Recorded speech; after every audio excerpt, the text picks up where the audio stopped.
Hey, welcome back to another episode of Just a Pinch. Today, we're going to be addressing the elephant in the room.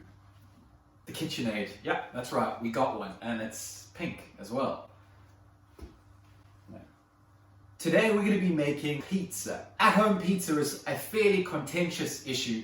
Can your oven reach the temperatures needed for a Neapolitan style? What are the difference between a New York and a Neapolitan style pizza? Do you use oil? How much hydration? Sugar? Yes, no? I'm going to explain all of those things so that you can make the best pizza for you at home with the things that you have. There's no need for a fancy wood-burning, massive restaurant-style clay oven. The pizza that I'm going to be making today is a bit of a hybrid between the two. Now, if I had to get into like the details of the perfect dough and percentages X, Y, and Z, you're going to lose concentration and you're going to piss off. I've seen the analytics of my videos. You've got an attention span of like 12 seconds. So by now I've probably already lost you. The only person who's watching the video right now is my mom. So, hi mom.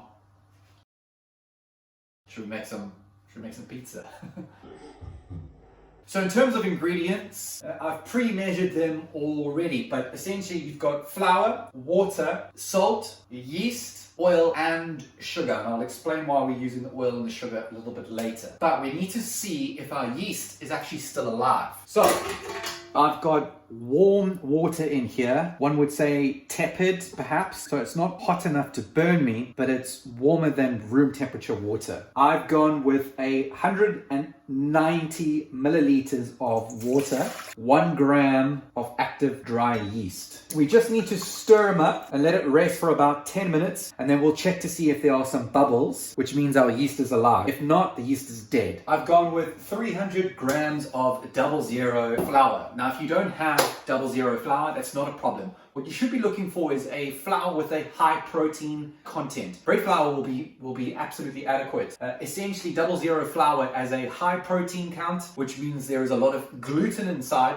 which gives you that stretchy elasticity and of course the chewiness as well. I spoke earlier about hydration levels. Ideally, you want to be hydrating your flour between 60 to about 70%. Now, what the fuck does hydration mean? Hydration is the percentage of water versus the percentage of flour. So let's say, for example, you've got 1,000 grams of flour and you've got 600 grams of water. That is a 60% hydration. Science, maths.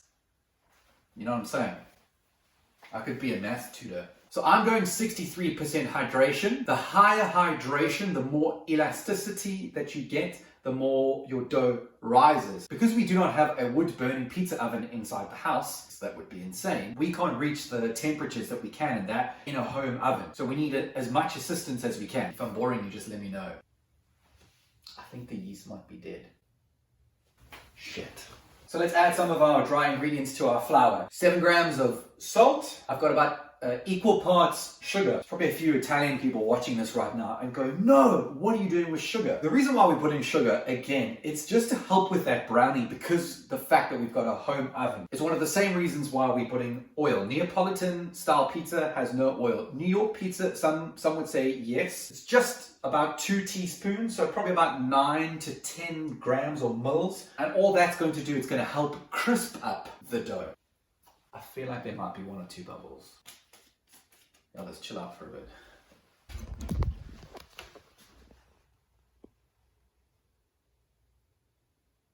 Look at that. The yeast has just woken up. Hey, Simon here. If you like this video, well, hit the like button. Even better, hit subscribe. It really does help me. Right, let's get back to the video then, shall we? Oh, well, I was stressing that the yeast may have died, but the yeast is alive. You want like a clean...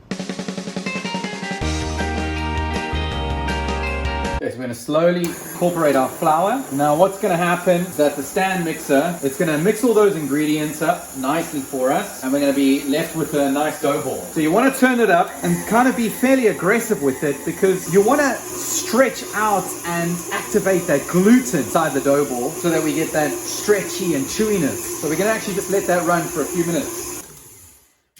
All right, let's have a look.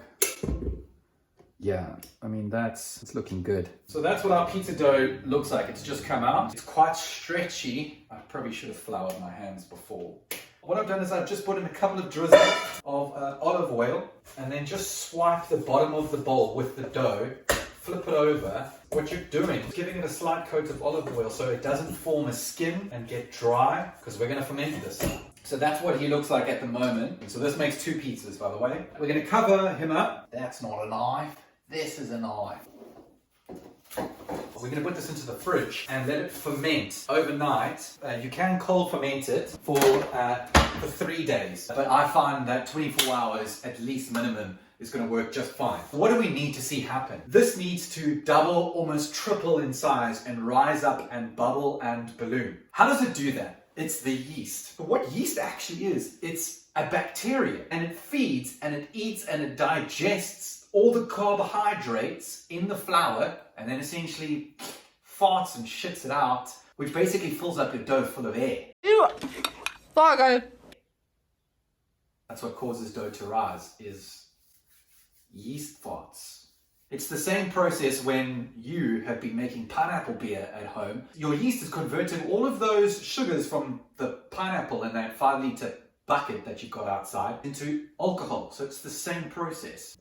Boom, look how much he's risen. So it's the next day. This is what our dough is looking like. It's quite light and fluffy. It's risen, I'd say double, triple its size, which is excellent. We're now going to do the second fermentation. All that means is we're going to take this dough, cut them in half in equal sizes, and put them into these separate bowls where they will sit and rise for one final time before we cook them. Let's talk about the tomatoes. So I'm going with DOP San Marzano tomatoes. Quite sweet. They are super, super delicious. The DOP stamp is basically a certificate of origin. It's kind of like how if you buy champagne, you can only call it champagne if it's from the Champagne Valley in France. Any can of tomatoes are quite good. If you can find a can of plum tomatoes in your local supermarket, in your local shops, that's fine. You can go with that. Crushed clove of garlic in there as well.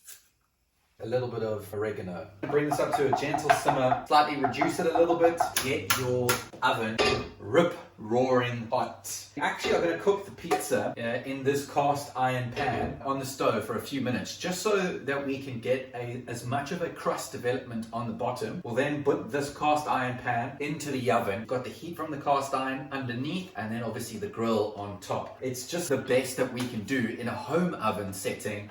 Now, you don't actually need to do this. I like it nice and runny and nice and smooth. Time to roll out the pizza. The first thing that you need to do, wipe your surface nice and clean, flour it. You can use semolina. It just adds a nice texture and a bit of a flavor to the bottom of the crust. Flop them down like that. Do not take your rolling pin out to roll out your pizza. In fact, you should actually fucking chuck it away. You don't need that. You're going to be using your hands. Look at these little pockets of bubbles. It's a little bit like bubble wrap. And if you use a rolling pin, you're going to push all of those bubbles and those air out. Taking your fingers and just shaping the dough, making sure that you've got a layer that's slightly thicker on the outside. That's going to form your beautiful crust. I've just turned the pan on, so that's going to start coming up to temperature now. Right, when you are happy, you can pick it up and you are now putting it onto this hand, just rolling it over. And as it falls down, gravity starts stretching it. Now look at that. So we lift our pizza up and it goes straight in. Ladle of our beautiful San Marzano tomato sauce. Now you'll be tempted to use quite a lot, but don't, because you don't want to add too much moisture that your pizza actually just becomes floppy. I've got low moisture mozzarella. Listen carefully. You can hear the pizza underneath is cooking. Finish it off with some finely grated Parmesan. Slight drizzle of olive oil, crisp it up a little bit. Probably been about 2 minutes. Now time to put it in the oven. Let's go. It can take anywhere between 7 to 12 minutes. Let's get them out. Yeah, it's looking really good. As you can see, we've got a really nice crust. Not quite the leoparding you would hope. We are limited with a home oven, but we've got some really nice pockets of air. It's nice and browned. Like a bit of a crispy bottom. Hit it with some fresh basil.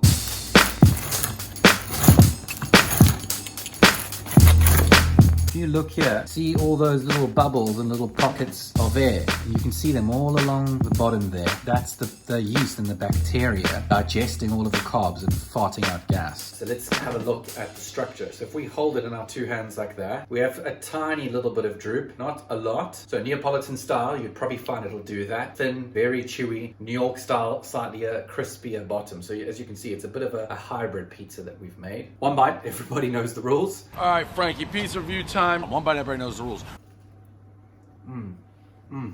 I'll tell you what, it's so worth investing in good quality canned tomatoes. How was yours? Well, I still need to finish mine.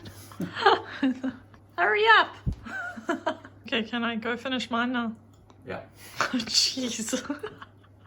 You make me nice pizza. I'm not even allowed to eat it.